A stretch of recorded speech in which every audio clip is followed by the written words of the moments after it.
Hi, welcome along to another video. Today we're going to be looking at the top 10 essay writing mistakes.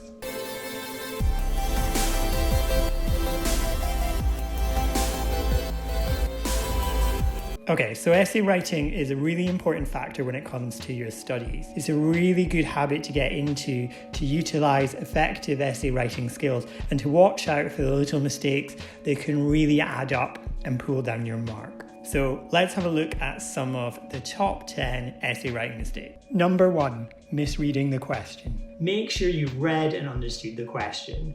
Break it down into simple parts so that you have each component of the question. So, if the question states, compare and contrast the uses of trauma in two texts that you've studied, you want to isolate exactly what it is you're meant to be doing. There are 4 important areas to consider here. First, compare and contrast. So you're going to be looking at different things to see how they differ with one another. Next, uses of trauma tells us what you're looking for in that comparison. To text tells us the amount of text you should be focused on, while you have studied tells us that the text you look at should be ones that you previously studied. So generally this means readings from the module. 2, veering off topic. Stick to the topic throughout. There's no point answering a question about how trauma is being used in a text if you then end up talking extensively about the way gender is portrayed instead. These two things may well be related, but you need to make sure that your focus remains on trauma specifically. Number 3, using grammar incorrectly. Let's think about they, there, and there. Let's look at the following statement. They aren't over there at the cash register because they haven't chosen their book yet. They're taking ages looking for one. There is the possessive of they, so they haven't picked a book for themselves. There refers to a place that isn't here or something that exists. So the location of the cash register, which is located away from where the speaker of the sentence is. There is a contraction of they are, so instead of saying that they are taking ages, you can just shorten it and say there. However, be warned that in academic essays, you shouldn't be using contractions unless it's a direct quotation. So let's think about use of possessive. An apostrophe is used to indicate a possessive. That's something that belongs to an object. So Clarke's theory of enlightenment. This tells us there's a theory and it belongs to Clarke. If you have a plural word, the apostrophe goes on the end. So the United States' history of protest. The States is the plural, even though the United States is often thought of as being one thing. You do not use an apostrophe when a word is not possessive and is just plural. So the characters shouldn't have an apostrophe. If you're talking about something belonging to them though, such as the character's traits, then that's okay. If it's just one character though, you need to move the apostrophe so it's just the character's traits. If we think about the difference between singular and plural, use are for plural and is for singular. So in this example, the reader-viewer is scared refers to one singular thing. Similarly, the audience is scared is used because it's a collective noun, which means it refers to a group of people, but it's a singular thing, the audience. The character is doing something because it's one, but the characters are doing something because it refers to the actions of a group of different people. Number 4, using description instead of analysis. When you go over the details of the text to introduce the reader to what you're discussing, that's fine, but make sure you then move on to analysing it to make some arguments. Don't spend all your time telling the reader what happens. This is description. Think about why something is happening and what it means, i.e. analysis. Which links me to my next point. Number 5, not using quotations. In a subject like the humanities, it's normally expected that you provide direct quotation, although this isn't always the case, so be sure to double check for your specific subject. This is usually instead of what's called paraphrasing, which is when you take the idea of a source and state it in your own words, with a citation that then follows. Either way, both methods require a specific focus on and discussion of the text source, which is what the essay is all about. Number 6, not referencing correctly. This is an easy way to lose marks. Always follow a style guide and format consistently.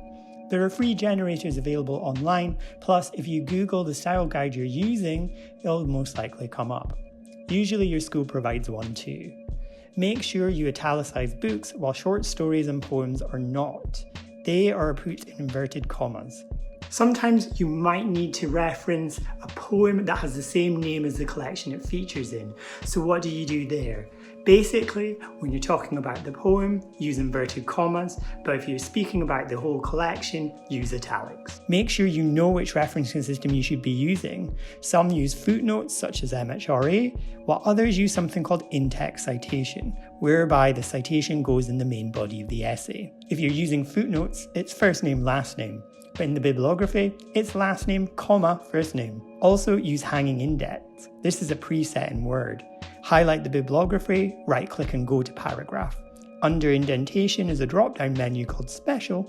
Click on that and select Hanging. Hey presto, hanging indents. Number 7, lexical cohesion. This basically means saying the same thing but in a different way. So rather than using the same word over and over throughout the essay, make sure you're varying your language to avoid that repetition. It's good to do this when you draft, but if for whatever reason you can't manage, make sure you use the find and replace function in Word when you read over your essay, especially when you see a word that comes up a lot. Similarly, you might find you use the same phrase over and over, like the text says, or even just the text. Remember to change it up. Use the book, the novel, or even the title. Number 8, wordy language. Everyone wants to sound clever, but sometimes the best way to say something is the simplest. The worst thing is getting an essay that sounds like you've regurgitated a thesaurus. This is exactly the plot point they use in Friends when Joey wants to sound clever writing a letter, and it doesn't make any sense. Write simply, clearly, and effectively. Let the work speak for itself. Number 9, not citing correctly. This is a big one. Whenever you use another source, cite it. It's really tempting to do a bunch of research and not keep track of where everything comes from. You put in the essay and just like that, you've plagiarized. This is a serious error and can land you in hot water. Equally, don't look up study sites and use that to help you. Use peer-reviewed research instead. It'll show that you've done good research.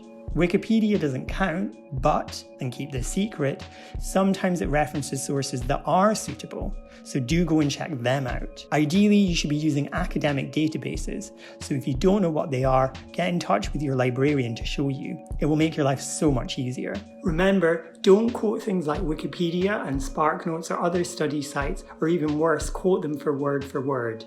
Often, they aren't in depth enough in terms of their analysis, and you'll be heavily penalised if you do. Number 10, logical leaps. Always make sure what you are saying can be tied to some form of support, so using a source to demonstrate knowledge that you have used to come to your conclusion. Avoid terms like evidently or in fact, because when you use them, often it means you're trying to force a conclusion without justifiable evidence.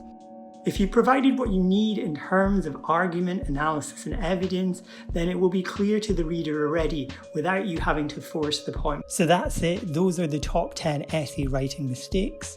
If you have any others that you'd like to share, comment below. And if there's any videos you'd like me to cover in terms of study skills, drop me a line. Don't forget to like, comment, and subscribe.